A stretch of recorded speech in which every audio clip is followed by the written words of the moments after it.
इस समय हम अयोध्या धर्म स्थली के मणि पर्वत के जस्ट करीब में एक वृद्धा आश्रम है। उस वृद्धा आश्रम में है और हमारे साथ जो समाज सेवी हैं वो वृद्धा आश्रम में किस तरह से समाज सेवी का काम कर रहे हैं। अपने पुत्र के जन्मोत्सव पे वो आज इस वृद्धा आश्रम पे ऐसा माहौल कायम कर दिए हैं कि जैसा लग रहा है वृद्धों के लिए या उन लोगों के लिए दिवाली और होली आ गई है। हम उनसे बात करते हैं, क्या कहना चाहते हैं और जनता से क्या अपील करना चाहते हैं। जी भाई साहब, क्या नाम है आपका और कहाँ से आपके ये विचार आया कि आप अपने बच्चे के जन्मोत्सव पे ये जो कार्यक्रम वृद्धा आश्रम पे आके कर रहे हैं, क्या कहना चाहते हैं आप? मेरा नाम इंद्रप्रीत सिंह बेदी है, राजा राम सेवा संस्थान से। और ये जो विचार आया है ये हमारी दीदी हैं आशीष कौर जी, इन्हीं के साथ मैं समाज सेवा से जुड़ा हूँ और इन्हीं ने मुझे मार्गदर्शन दिया है, सब चीज़ दिया है कि कैसे मतलब उसमें किया जाता है, लोगों की सेवा की जाती है। और हम जब भी इस आश्रम में इससे पहले 1-2 बार आए हैं, मैंने बुज़ुर्गों को देखा है, तो उनको देख के फिर मैंने वो सोचा कि अपने बच्चे का जन्मदिन मैं इन्हीं लोगों के साथ मनाऊँगा ताकि बच्चे को कुछ सीखने को मिले। क्योंकि यहाँ जो बड़े बुजुर्ग आके यहाँ रह रहे हैं उनके बच्चों ने उनके साथ अन्याय किया है, जो मैं चाहता हूँ कि मेरे बच्चे जो हैं उस चीज़ से थोड़ा सा सीखें और आगे आने वाली जो यंग जनरेशन है वो चीज़ थोड़ा सा ना हो उन लोगों के साथ। अच्छा, हमारे साथ दीदी जी हैं। दीदी जी, कहाँ से आपको ये विचार आया कि बच्चे का जन्मोत्सव था वृद्धा आश्रम में मनाया जाए? ये कहाँ से आपको दिमाग में आ गया, कैसे क्या प्लान हुआ? हम लोग यहाँ पर अक्सर आते रहते हैं और सबसे बड़ी दुख की बात यह है कि जब हम लोग अपने बच्चों को पाल पोस के बड़ा करते हैं और जब वही बच्चे हमको ला के वृद्धाश्रम में छोड़ जाते हैं, बहुत कष्ट होता है। हम लोग जब यहाँ पर आकर उन माताओं को देखते हैं तो हम लोग को अगर अपने आने वाले बच्चों जनरेशन को कुछ भी सिखाना है तो सबसे पहले ऐसे ही वृद्धाश्रम में और भी ऐसी जगह बच्चों को ले जाना चाहिए, वो सीखें। और होटलों में तो हम लोग ऐसे ही खर्चा करते हैं, ऐसे ऐसी जगह करिए जहाँ बच्चे भी संस्कार मिले, बच्चों को भी कुछ, हमको भी बड़ों की सेवा करने का मौका मिले। क्या नाम है आपका? आशीष कौर। जिस तरह आशीष कौर जी ने बताया, ये बहुत बड़ी बात है। आज की डेट में माँ बाप अपने बच्चों को पालते हैं, लेकिन बच्चे उन्हीं माँ बाप को लाके वृद्धा आश्रम में छोड़ देते हैं। हमारे साथ हमारे बड़े भाई भी हैं, मैं उनसे जानना चाहूँगा कि जो लोग ऐसा करते हैं उनके बारे में आपकी क्या राय है और क्या कहना चाहेंगे उनके लिए। जी भैया, ये जिस तरह से वृद्धा आश्रम ये अयोध्या में है, धर्म स्थली इसको कहा जाता है, इस धर्म स्थली में वृद्धा आश्रम का होना क्या जायज है?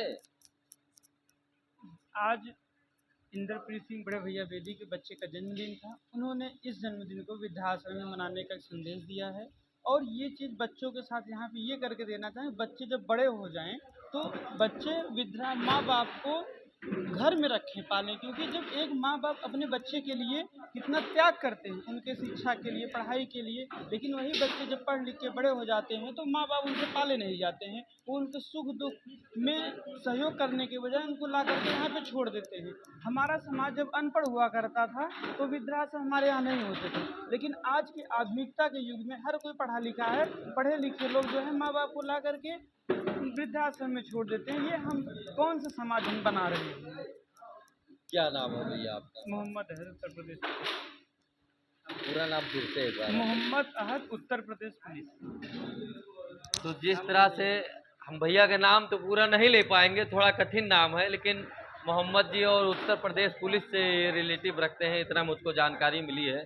लेकिन मैं इतना कहना चाहूँगा, इन्होंने जो भी बोला बहुत अच्छी बात बोली है कि मात कुमात मतलब बच्चे को जन्म तो दे दिए, उसको पढ़ा लिखा लिए, बीएससी बीएड एमएड सब कुछ करा दिए, और जब समय आया कि हम उसकी सेवा लें तो ये वृद्धा आश्रम में चले आए। तो बड़े भाई हमारे साथ हैं जिन्होंने ये पूरा करता धरता है आज यहाँ वृद्धा आश्रम में अपने बच्चे के जन्मोत्सव में इन्होंने कार्यक्रम किया है कि सभी लोग, ये बच्चा भी है। बेटा, क्या चाहते हैं आप? आज वृद्धा आश्रम में आपके जन्मोत्सव पे ये भोज का कार्यक्रम किया गया है, तो आप जनता को क्या संदेश देना चाहते हैं? ऐसे वृद्धाश्रम नहीं होने चाहिए। किसी भी बच्चों को, अपने माँ बाप को कभी भी बड़ा होने के बाद कहीं नहीं छोड़ना चाहिए। तो कहीं न कहीं कहीं न कहीं इस बच्चे की बातों से मेरी आंखों में आंसू आ गए हैं। इस बच्चों ने जो बातें बोल दी है, इस बच्चे ने जो बातें बोल दी है, कहीं न कहीं वो बातें मेरे दिल पे छा गई है। बड़ी बहन है मेरी, मैं उनसे बात करना चाहूँगा। जी, आप इस वृद्धाश्रम की प्रबंधक भी हैं, और ऐसे में इस वृद्धाश्रम में जो महिला, जो पुरुष आते हैं, उनके लिए क्या व्यवस्थाएं होती हैं? और आज भाई साहब ने अपने बच्चे के जन्मोत्सव पे ये पूरा जो कार्यक्रम भोज का कराया है, तो इसके बारे में क्या आप कहना चाहती हैं? पहली बात है कि जो वृद्धाश्रम में माता पिता आते हैं हमारे, वो बुजुर्ग 60 बरस के ओल्ड रहते हैं, घर से न कहीं वो उपेक्षित होते हैं, इसलिए वृद्धाश्रम में आते हैं। और भाई साहब ने भोज कराया, उस भोज को पाके वो बहुत प्रसन्न हुए। इससे उनका थोड़ा बदलाव हो जाता खान पान में, और इतने लोगों से मिले, बहुत खुशी हुई उन लोगों को। अच्छा दीदी, हम ये जानना चाहते हैं, जो वृद्धाश्रम ये चल रहा है, जी इस वृद्धाश्रम में क्या सरकार की तरफ से कुछ व्यवस्थाएं मिलती हैं जी कि आप स्वयं करती हैं? क्या कैसे व्यवस्थाएं होती हैं? ये फुल टोटल सरकार की तरफ से व्यवस्था मिलती है इनको, खाने, सरकार, हाँ, अच्छा। खाने को, रहने को, सोने को, दवा का, हर एक चीज़ का गवर्नमेंट व्यवस्था करती है इसकी। और प्लस समाज में कोई आया भंडारा करा दिया, कोई आया कुछ भी बांट दिया, फल बांट दिया, मिठाई बांट दिया, ये समाज करता है। और खाने पीने की सारी व्यवस्था गवर्नमेंट करती है। क्या नाम है आपका? मेरा नाम माधुरी मौर्य है। अच्छा, ये जो वृद्धाश्रम चल रहा है, ये कब से यहाँ संचालन हो रहा है? यहाँ 2016 से हो रहा है। 2016 से हो रहा है। जी।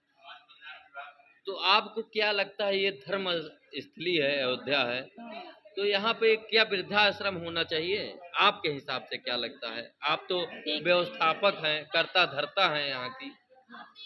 ये गवर्नमेंट ने 2014 में सर्वे किया गया कि बुजुर्गों की बड़ी दयनीय स्थिति है, इसलिए हर जिले में एक एक वृद्धाश्रम खोला गया कि कोई भी वृद्ध भूखा उपेक्षित न रह सके। अगर उसके बेटे बहू बेटी नहीं मान रही है तो आकर के वृद्धाश्रम में निवास करे और अपना जीवन यापन सुखमय करे। तो जिस तरह आपने बहन जी की बातें सुनी, जो यहाँ प्रबंधक हैं इस वृद्धाश्रम की, यहाँ की कर्ता धर्ता हैं, इन्हीं के माध्यम से वृद्धाश्रम संचालन हो रहा है। और यहाँ पे लगभग सैकड़ों वृद्ध ऐसे हैं जो अपना जीवन यापन कर रहे हैं। मैं यही कहना चाहूँगा, मातृभूमि नमो, मातृभूमि नमो, आक्षतस्ते नमो, पाशतस्ते नमो, दांतस्ते आक्षतस्ते नमो, वामतस्ते नमो, दक्षिणेते नमः। हे मातृभूमि, मैं तुमको आगे से नमन करता हूँ, पीछे से नमन करता हूँ, दाएं से नमन करता हूँ, बाएं से नमन करता हूँ। मैं धरती माँ से ये निवेदन करता हूँ कि ऐसे पुत्र को जन्म न दे कि जो इस वृद्धाश्रम में आने की नौबत आए। मैं लव कुमार पांडे, छायाकार सोनू चौधरी के साथ।